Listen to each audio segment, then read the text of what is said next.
bi ena nwumere yi sede ensem na ede na ehwem nti bebu mfompa gine ho apitra wanam adwini ho am na to mujam abef data social media so Facebook, TikTok, X, YouTube eni ni nuanom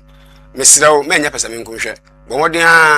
na eboss mo mamfo nya bi hwe na onya bi nkenkan anwumere kase ebo eba no de bedi makoto bi ne waswafo wa hwe homosua ho ensame da to dwa se eye no fee stress policy aban ahwe ede aba no te se eye student no makoma ko 312,000 ena enya somfa so eye Ghana sika yi 888.8 million ena ye de akhemu na oswafo ha ma no nsem so de atodwa se ene abibiri mamman enema bibiri wo ho a yedi mu nkonim ansa kura esesen kare hwe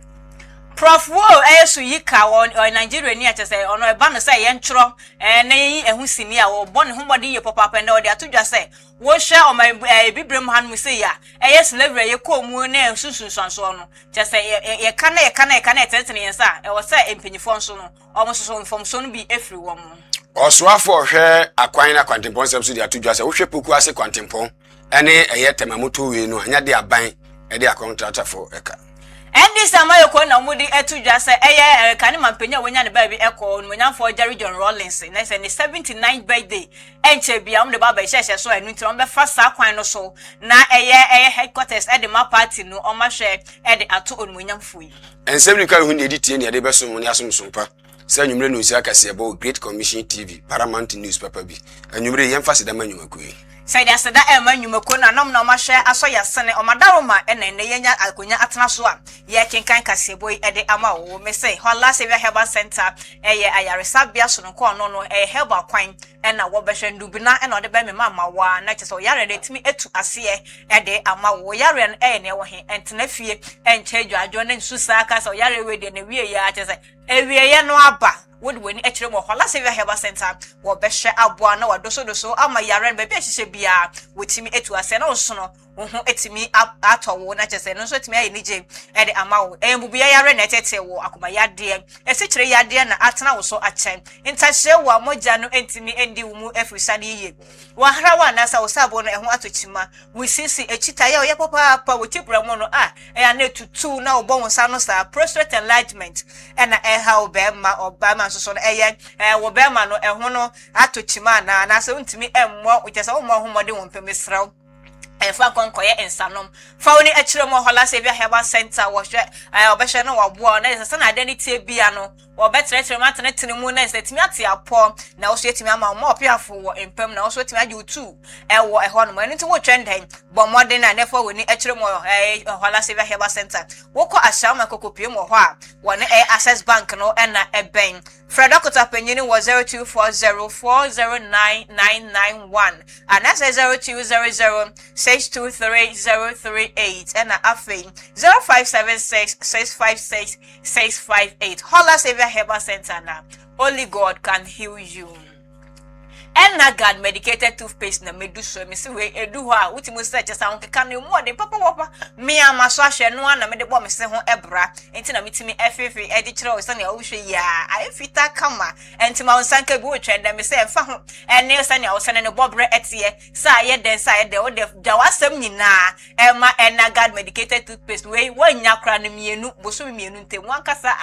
wo chesa wo bedi ho adanse ama wankasa be wonwa enti bo mo de sa onsa ebetumi aka Enna God medicated toothpaste apomini kwanso mpanyifo ahwe ajatum se eye enu ntimofra etimi yusu mpanyifo so etimi eyusu bie fa woni ekire mu Paramount ene hair center ya Ebengo filling station wo osu ena eben woni kire mu ha wo sabetimi akabi Hana store ede Power FM so eben wo osu Great Commission Television aha enyama papa nko na ekanfo edema wenu ntini ngwa kantamanto aha ena yebutu obre ba ko mienu miensa ne dodo opabia wo sabetimi akabi e wo hanum sey Farm Global Ventures and Nas Joint Boadi Road and Eddie and Shenimum. The more and so ewo ho. From penny for 0244 425804. 0244 425804. Mamen kanfo go sim travel and tour na memfama anwumre na se nese utiato se ubetu kwan a ba bi ba kopa na me kanfo de maso ya wonom na wonom ehwe eya akwantu enkratasem e wo man mu a wo madane asorobo a odon bo makotokro nkasoro entende yi se na opese otu kwan e bia wonka nchima bia na se wo wo faso wi anase obi biara oben ho a wo hwe akwantu be fata no na emum eni etoto ni nsabu nya babi emfa na nimmo no eye go sim travel ento na me kanfo de mama anwumre yi na oye nkata bi se student visa, business visa, tourist visa, visa renewal, sponsorship bank statement for all visas, birth certificate, business certificate and a passport. Inti hwe na fa ho bom na etimi frem panimfo ginkyeremu a ebro mi die su 0244 425 804 0244 425 804 nungu akantama to Great Commission TV abusatenti no Boad Road ni so oni St Michael primary school no and ebo ho pe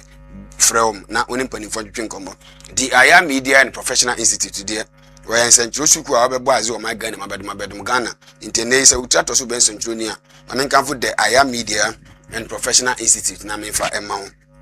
na 4 months pepe ben centro ni mapa e ba se communication skills no eno e wo form anasa ebia obrofo sem no e wo form a obetumi ahwa abo wa krakra wo wacheche form timi abobbew na ene ohwe na oye titin centro for boy kunini abrempo man digital literacy, financial literacy, media literacy ena Great Commission TV abusatintim no Boad Road oni St Michael primary school no ena ebo ho pe the friend say theory no 20% afi so the friend say practicals no 80% obetumi abo 0244 346 632 0244 346 632 na ontimi mu a nyumako bebre na so yasene mo bi ni nuaba ye besom ni asom sompa say Great Commission TV anwumre no isi akasebo Paramount newspaper bi anwumre akenkanfo amote yenkan eyame adehye hene nana agiman prempe osmafo palo meni nuaba Shafatu Mohammed SM for short. Ebuso yin try ho your back kasebo no mu ensem ya de bedum.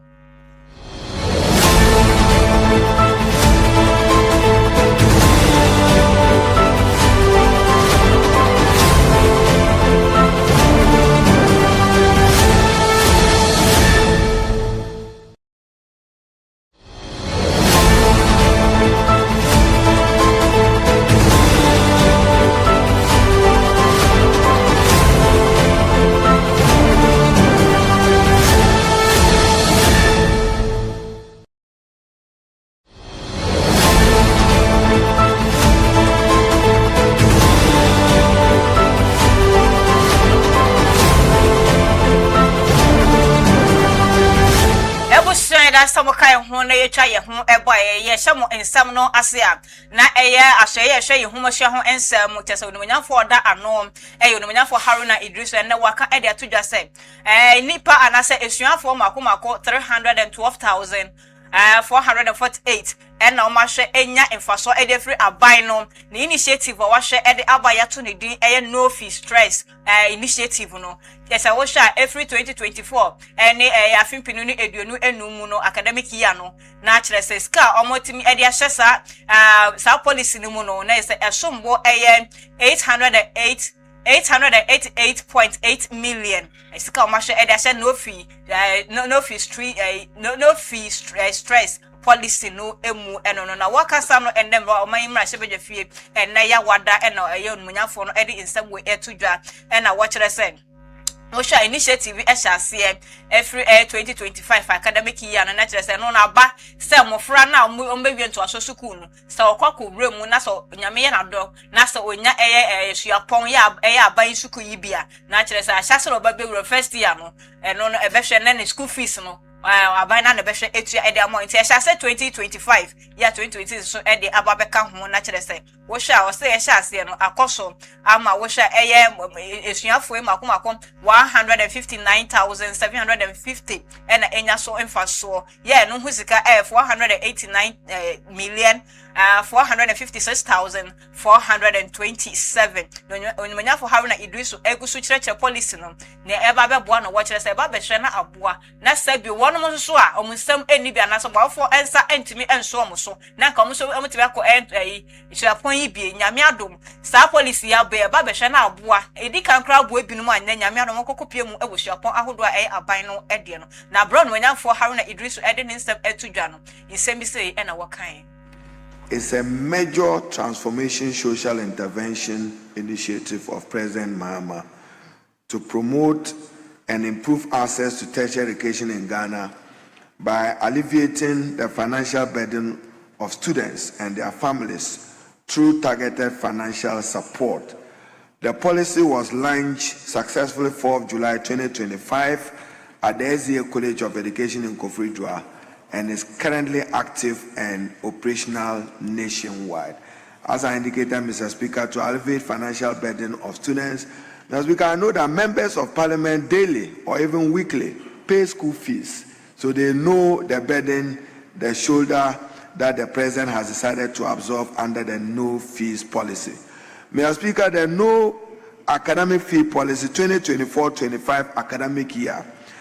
152,698 validated first-year students benefited at a cost of 399,374,727 Ghana cedis. Mr. Speaker, for the 2025 academic year ongoing, 159,750 students have benefited so far at a cost of 489,456,427 Ghana cedis. To date, Mr. Speaker, 312,448 students have been assisted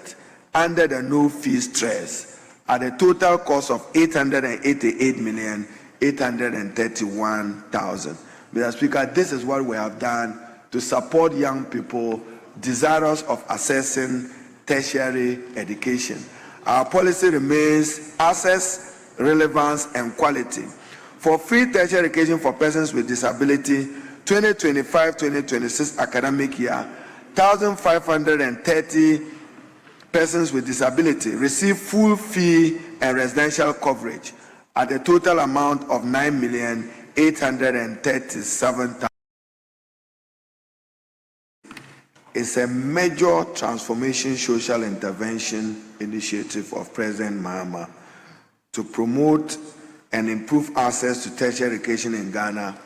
by alleviating the financial burden of students and their families through targeted financial support. I am to a cashier, so near concept from the day or so for Haman and Samson. I did about 2 jar as a Usha Bibrima Mina, or Yadia Honda that should be been a jazz abamu. Ocasa and what him said, so share a year and near money a quampa, Kayasi a fast da a jeon, Eddie Free and Quasumu, their friends says slavery now. Sabria Meloka said, ye do ye name ye chum da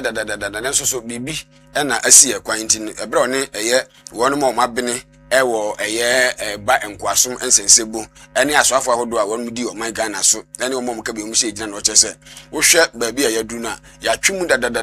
sesenke hwe na nka timi bua na ksa bredi e friend se enkwasum ne ade nka abidu maman no ye hwe ne film dan so bibi kakra bi na asi akwan de mo ehomodin se de be ya betimi aboa na sa ne ma we gina yatimi afrimu. Greetings, Your Excellencies, Heads of State, Ministers, my comrades from all over the world. I wish to add to the welcome you received, my own personal welcome, a semi-Ghanaian, since I did stay in Ghana quite a number of years. When I found myself on one of my political exiles, Ghana welcomed me, and I've never forgotten that. Mr. President, sir, I hope you realize that you placed both yourself and your citizens in potential quarantine. But you'll be in good company, because now I see before me a whole international community of the quarantined. Let me explain. Your historic resolution had hardly dried on the airwaves and social media and everything when I walked past the television station, and there was a ticker tape announcement by one of the former slaving nations, the many, which read, I will not mention the name, because I have no doubt the same sentiment was entertained by those who did not actually voice that decision, that policy. And it said, our country will have to consider very carefully from now on all those nationals whose governments supported or support the quest for reparatory justice. It was very strange. I thought a golden opportunity had been given to the slaving nations, to the outer world, and even to ourselves on this continent, to re-examine a divisive history, a divisive spate which went for centuries, which till today has left its mark on the relationships between the so-called imperial nations and the victim nations, among whom we consider ourselves.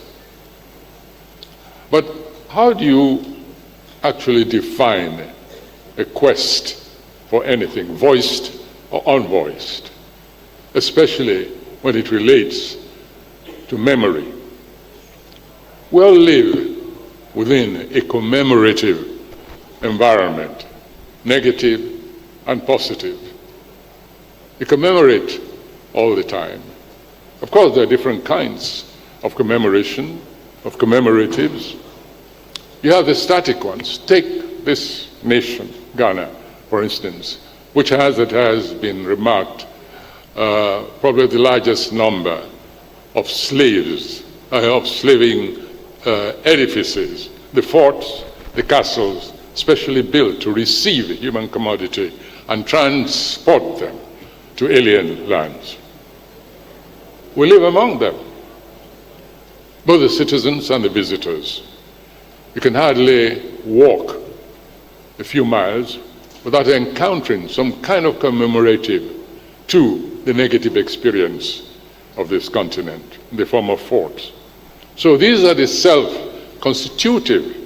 commemoratives, the forts. Then there are the recreative ones, such as, for instance, the performance which we witnessed this evening, such as the films like Amistad, like Django, the documentaries, the archives which are being refurbished, reinvigorated, augmented all the time. These are the creative aspects of commemoratives. Then you have, of course, and this is that sector which agitates me most, you have what I call the commemoratives of perpetual iniquity. I refer to the extant slave markets which still exist on this country, on this continent. I refer to the kidnapping of school children whom we send to these institutions of learning and who end up being kidnapped because there are ready markets for them. Oh, never mind what motivations are being cited, like religious self-assertion. No, ultimately, these victims, this kidnapping.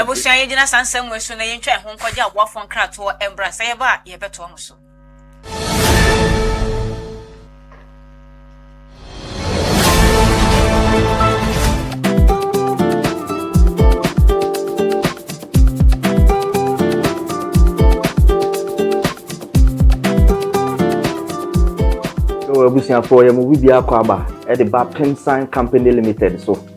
edmaku a wo Ghana ha wakofa eduro nwanwaso e de abadwa so a eduro no eya nwanwade akese eduro ni din ne Cement Vital Herbal Mixture and Capsule eduro na ne mra na de agan no wudnam na oti agan a eduro yi e na mebe kanfo de amagana ni bia na se bibini bia se obenya bie na onso anonom na etimi aboa no sa eduro nwanwaso a yeka ho asemi Cement Vital Herbal Mixture and then the capsules no eye eduro a yeduma wontini mu eduro yi uyo obi a sabi o mema sem eda fom timkeja bema ni ntimi man mu so kra bema ni ntimi mpega no ho uye bema sabi woni obehiem na sisia no waje mu a onso eduro yi ye kanfo de amawo eduro yi eduro a ebeboa ma wontini na etimi asore gina so ebe mamoja di epusane wo obema no mu ama obema na timi asore agina so ye na watimi abo adwuma na ama o piafo obi bia sabi oni atenka so ye oba so ye bema wuhia edro cement vital herbal mixture and capsules anemna ne de agan ne bi kona koto binom watenka ayira na te kopra kona koto edro ne bi nanom na bohu sabi edro no esi ye adwuma sifa afei wuye ne to nchen sabi obi wo hono ma pichikom o how pa kese pa so yo ba na wo kom fichire na se wo menses na ma ebeyi a edro ebeboa eye cement vital herbal mixture kona koto edro no binom be ma fichiko no bibia ye kama de amount afei so wote yaw o fichiko mu a edro ebeboa eye cement vital herbal mixture and capsule afei so obi wo ma sabi wa ko jane nan no na moja di akire we oba na otisa de bia hu moja no tieniye pa se moja no ye gon bright red we no ka se bright red a na se do betima abo ama moja ni nyina to atwa e de ama okra afei so obi so a sabi ne to ase twetwe no we ni kan se sciatica wo sciatica e de betima abo ama yawo ne twetwe na wo ni nyina atimi ati akokra no e ye agan cement vital herbal mixture and capsules edro no eye adwuma wontini mu na enuane no bi wedro we mu a eboa pa ye fe no nitric oxide say nitric oxide no wunya eba oni padua ma enti bi emu asi enti na aka atare ba bebiem ba be hu ntini ama ntini metuma da wo module tuma de apusane usisi na ya ye neurotransmitters a sonifree adwen no ho na eba eno na se obi te jawa na se okọ pains bi mu a na sa neurotransmitter no etimi aba beboa ama pain na se yaw no etimi akofom edrei ewo nyane no bi wo mu a etimi release neurotransmitter ye fe no endorphin na sa endorphin ne pa se usisi na yaw jaw na wote no ewo usisi mu no edrei eba be stop ni nyina yisu dopamine na be yi yaw ni nyina afiri wo ko e de amount enti so sisi yo ya edre wo so num e ya agan cement vital herbal mixture and capsules edre age award yenim de ye ka ho asem no 2022 best waist pain product of the year 2023 edre age award e fasisi ya de ho 2024 ye sa hwe ni musa afie bi anyum nyina so ye be sa age award no wo ye bema na wo pese unyina so no gina so peme wabla obenu medro no sima kakra bi ati a frɛ number no a egu screen ase no o frɛ number na ye be no be kasa kama ni ato send obesi anu medro no na enu metumi aboa ama bibia ye kama ma o afei so ba bia benya bia to no ye di egu screen so memom tie ni ye pa sɛ wo kumase ene ne pattern wo store wo pese o to bi ton a ba bia e di kan PFA pharmacy New Road Junction wana PFA pharmacy o stock kese a obenya bendi atu honum akwakoton afi Colinac ewo Ashtown oni Dani Herba omu nyina wa Ashtown ko ho Fredimens eso okay onu so bema obi ato afi so Sambora ewo Kagetia Gate 3 no opposite pe edroi edra eba beboa eyi sa ho hawo nyina afi wa kwa ma o enti pe bi achi kwan to agan a etrese ejan no pedito na enkotote ema na so nya wa ho odin pepepe edama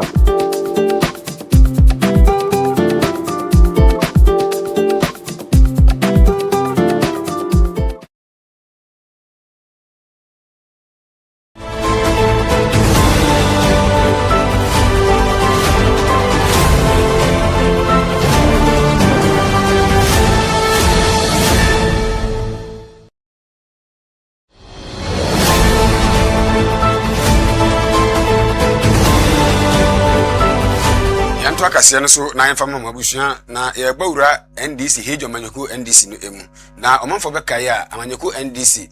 flight lieutenant Jerry John Lawrence nyamemfa na crazy wonya ba bi ko Ghana mampani dada wono da sa amanyoko eba ya no nam so amasabre ababe piemu a enye asamketo a sisi NDC amanyoko no wono na omudi ade na empanimfo ekira nka na woda ana amanyoko no awoda no ade asabri ameno kasei no so hye hofa na eno no etwa mu no a wokọ NDC atran kase mu adabra kankran ha wo pese wo sesa atran no edin na wo ye no foforo na dwumadi a odi a na wɔka wɔ sɛ amasɛm tire da so yɛ ɔse from revolution of Fourth Republic na kyerɛ sɛ na mampani flight lieutenant Jerry John Rawlings de amanyɔkuo ne baeɛ no wɔde soja ban ne bɛdii so ansa ɛna wɔn yɛ nsakraeɛ ne yɛbɛka ɛyɛbɛyɛ kabam kabiamamuo enti sɛ wohwɛ ɔman Ghana yɛbakɔsi mu a kabam kabiamamuo no ɛfiri NDC apɛn so ɛna wɔtumi ɛmɛyɛ saa adeɛ no na wɔnom kasa yi mu na wɔn kasa kyerɛ sɛ saa adeɛ no mmom saa bere yi a yɛfiri ɛyɛ military aban na yɛbɛpie mu ɛwɔ kabam kabi no ɛho akɔhia sɛ mpanimfoɔ sɛ yɛbrɛ dane no adane ho ɛtimi no wɔkyim ho nti no ɛsɛ wɔtumi no ɔhwɛ na wɔtumi sisa nneɛma mu enti wɔse asɛm tira ɛda wɔn adwumadi anasɛ nhyiamudeɛ no yɛ from revolution to Fourth Republic na kyerɛ sɛ wɔfiri ɛyɛ military aban anasɛ soja aban no mu ɛsɛ si a waba bɛwura mu ɛwɔ ɛyɛ kabam kabi mu na ho akɔhia na saa nsɛm wei gyina ɛbrɛ na wɔyɛ His Excellency ɛyɛ John Dramani Mahama Ghana mampani ne gyina mu kasa kyerɛ sɛ ɛyɛ saa nkyɛkyerɛmu ani adesua yɛ ho bɛhia sɛ obiara bɛbɔ ne ntoma no ɛfiri sɛ wanhwɛ na wanyɛ ne saa na akɔ ɛte sɛ wɔda so ɛwɔ ɛyɛ soja aban no mu nanso so sɛdeɛ ɛteɛ no na ɔkasa na ɔkyerɛ sɛ ɛyade a ɛyɛ mampani dada flight lieutenant Jerry John Rawlings wɔn de asedam yɛrɛ mpɛsi eduma ne paa ɛfiri sɛ ɛnyɛ wɔn no ɛne esu daeɛ ɛso daeɛ paa nka ɛnyɛ ne sɛ ɛndi sɛ manyɔkuo yɛbɛbɔ adze nti wɔkae no a wɔkae ne yie paa sɛdeɛ ɛbɛyɛ abɛtumi aboa na obiara te nka ne nyinaa ba so bɔdeɛ baabi a obiara mpanimfoɔ sɛ samampa ne ɛto ne badi nti no wahwɛ na wasakra mu na ɔde anideɛ sɛ afata ɛde amama mpani dada flight lieutenant Jerry John Rawlings. Osoafo a wɔhwɛ yakwan ene yakwantempɔn so ɛyɛ onimanyafo Kwame Gavins Agbija nene wakasa ede atodwa sɛ contractors a ɔmo yɛ adwuma ɛwɔ tamamoto way ene pokuase akwan ahodoɔ no wɔse ɛkyesenya de sɛ aban no ɔnde ɔmo ka babiara da ɔmo tie ɔmo ka de dadawo nti na nya de sɛ aban no ɛde contractors yi ɛka enu nti no na wɔka nsɛm a wɔde kyerɛ sɛ nsɛm no bi ɛnenam sɛ ne nnwuma no acha no chasa acha ne sa enu nti na se okoko hwem na se aban no e de contractors worker na se da bi no kra bi enim onde omuka aban no e de contractors worker na nde oman ni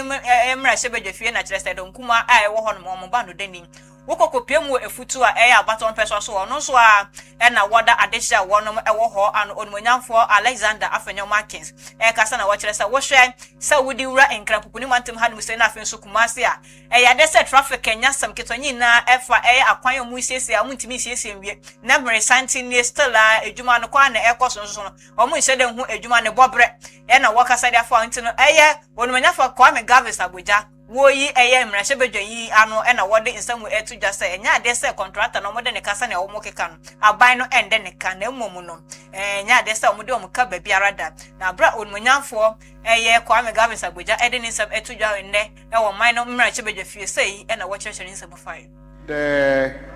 are two contractors working on some major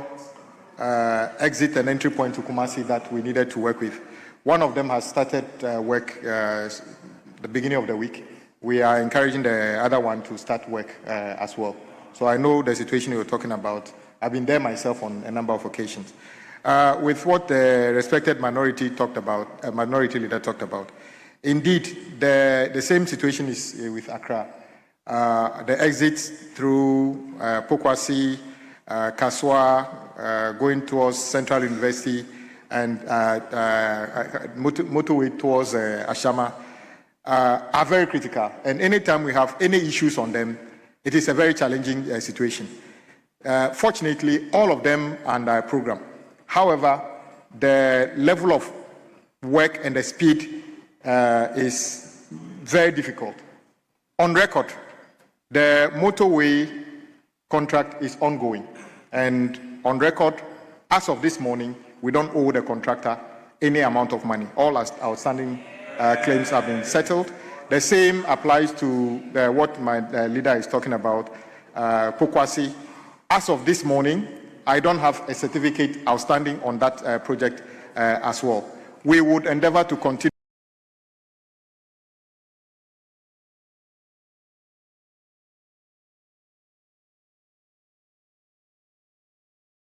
there are two contractors working on some major exit and entry point. Na yanto akase no so de ani kyire mu e wo Salaga Mansin emu na manfo beka ye nche ene beto odwa ese kupie mo salaga mansin no emu a anes fo mienu na mo nsa so ama kwada yawo ne teche no yehwe na yehunu wayira na no na mpanimfo dwu ho ntia se na ese oyasem no hwehwe mu na ne court kwa asetena na eye midwife mienu ena wonom abomodin amakwara form saso ayira de odi kan no Frank Atanga wadi emfie na duenu mienu afenso Mariam Muhammad wadi emfie no aduasa mienu 32 years na Hana Afua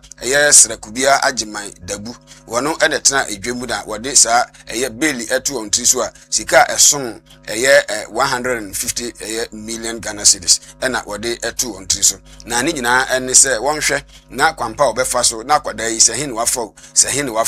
eno de court no ekwa asetan wonhwe no mekire na okira sa de odo ato ontri so nyina de broni friend securities wonhwe no mpe nipa mejina manam mu kura dwapade na eno atimi aboa ukopie mo East Gonja mansin no mu a eno nsem asiwa eno wo Salaga a kuro pon a ewo East Gonja mansin emu na eno nam so ma aposifo ya wo so won achi ene court na kwasetan edi sika ahwe ontrim na wo kire mu a de omanfo a wonom ewo empatamu ho so de asem na form ho pa wo mani abrese krodom chese sa eniema itimi fa nurse fo nsa so itimi mankwada yira so obi anyuma boso menko no ababewu na advance by force no a obehu a na chese akwala no ayira yentimi ehunu nti amasa nsem ya daja mansinim titru a omanfo no kasa na oche na sa asemu esi ene ho akohia se prosifo itimi enem sentrofo twinkomo chese ampa sa abrante a friend se Frank Atanga ene ababawa friend se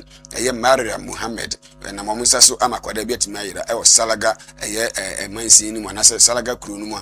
aban ayaresabia ho East Gonja District Hospital ho ene nam so amakwada ayira abrahosempa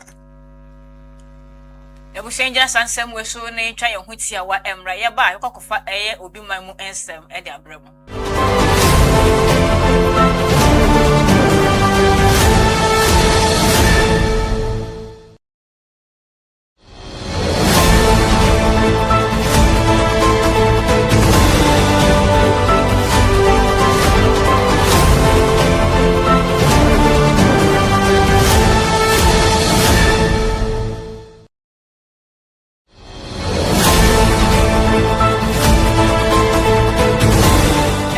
we yade ene sense se yade be na tete we yade be na ha we yade ben ena ama esum edru wo misraw obi be kase ene me yade chinchinsa sika be na mense asabe na mense ewo mu se wabre se yare ya papa na mo wonya nhia hola se bia hewa center enti na mekanfo e de amonu se Great Commission Television hanu mu se enyama papa nko a ena abrebia de ba makwa mu enti no bomoden na fa oni ekirem hola se bia hewa center ono no indubuna ena obehwe edut we de tu yare no as e de ama afi so kwa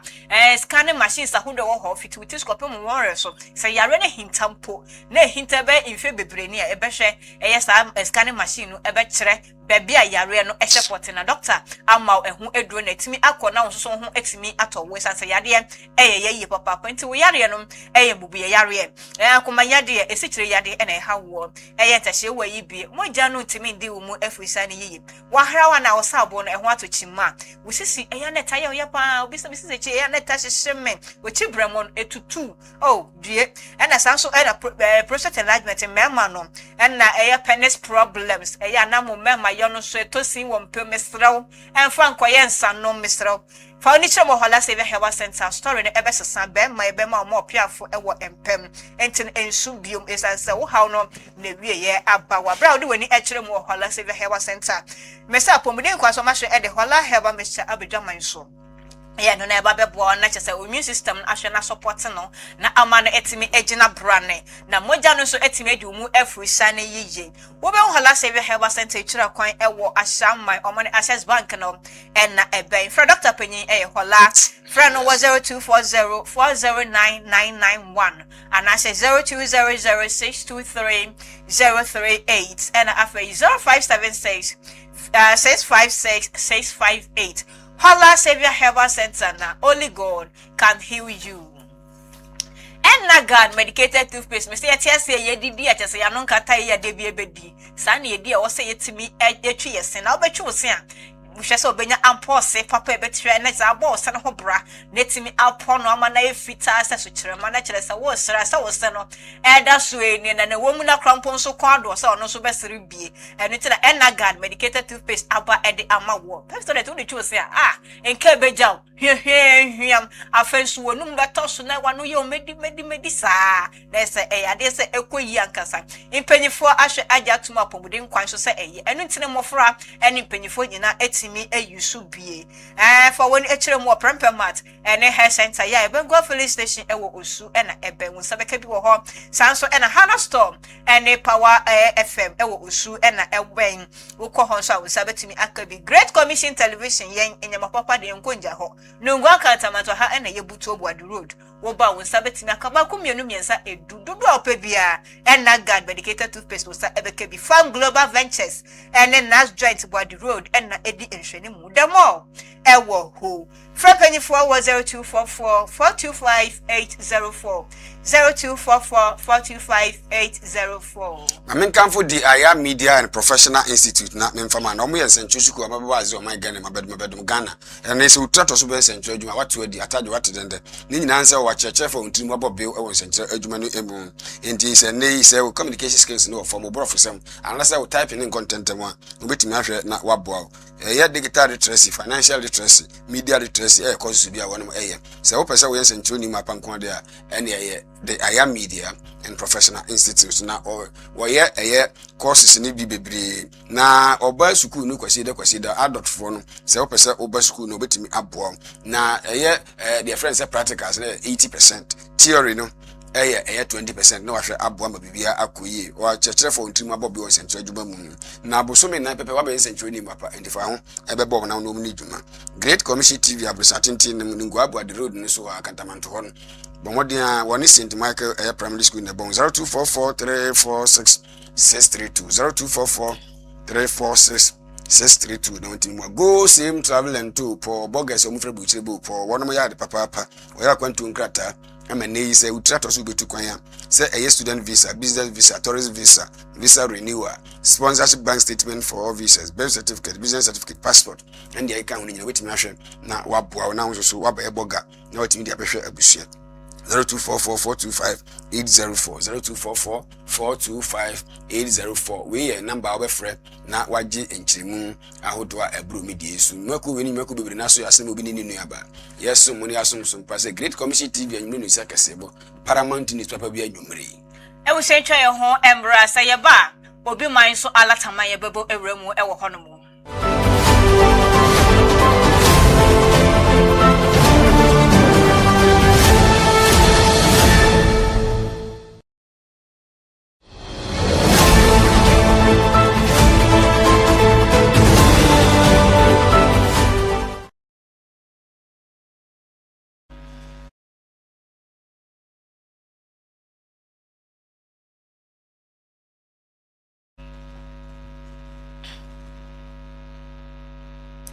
Ebushende mo eto akase bo no so na yetufu akokopie mu alataman mu Nigeria na ende okokopie wo South Africa na ekoso eniamo ho ensem na sensem ani enyan papa ya abofo no ya ekoso na chese wo ho na ya babeji wo store say wo dan so na wo dem anu so yi wesi abonte ye say bebe abeda kra de emfa ye ho ne nyina ne say na okokopie wo South Africa de hye wo honom eto moni esi ya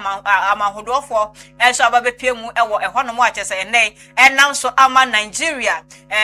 mapenyi edi ababetu dwa se adehia anase Nigeria adehia kokopie wo South Africa ya omo so omfa hu de eje ofi omo nsem nti wa wote ho na wote wuja ho na onim se de hye wofa na se wo hye na se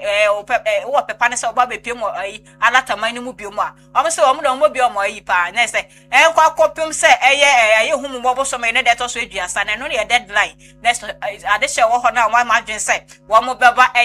Nigeria biomu no adesa ban etu anamo no de babepie mu ewo Nigeria Nigeria mai sa sankofo ho ye nti kuntun so wan a ne nchira e na ekọ na no na nam so ama wosoafo a wo Nigeria na chese ono no e na hwe amano ne ho ensem enne yi o ma hwe e de eye nkrata ba bontene na nipa ne nsa e hwe nkrata yi ase e special aid e de ma wosoafo hwe amano ne ho ensem nti special aid e de ma ne nkrata ho ensem eye onmanyamfo eye Magnus Eze e na ono na nkrata ne nsa nkrata no ase nti nkrata mu no nsem no e kire se Nigeria man penyini president Tinubu just say ba na de hye na ojo mu ye papa ni na nam so ate se ojo na de hye ho se o pese obi e de ayi meko beka muni no be ade ayi ya mu ene ahonyehie mu na nu ntino nam so ama na mo we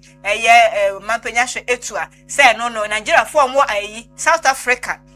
ya tete wo mo no ba bepie mu e wo Nigeria bi no etimi aboa na mo so masetena ne omoni etu aka mo nsem no mo mbrefie ne fie the home sweet home nti we enam so ama ndam ma hwe ede nkrata ba bonte na nkrata mu no mo kire say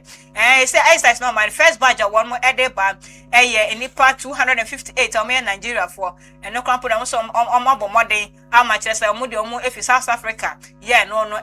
aso hwe amano ne ho nsem e wo Nigeria abomu amane nti omo kire say enipa 1000 Nigeria de share no ma hwe register so omo person omo fi South Africa manimu ensambra omunchi e wo Nigeria manimu a ende ehwa na montuo omo de aba kire say hwe be nkoko say aye ohum bobosome a etoso eduasa na kire say Nigeria de share ya wo mo e wo South Africa omoni etu aka musem no omo aba bedu oman konkro Nigeria emu Ajana damasi erika seri nyina asi akenkafo amote yenkan no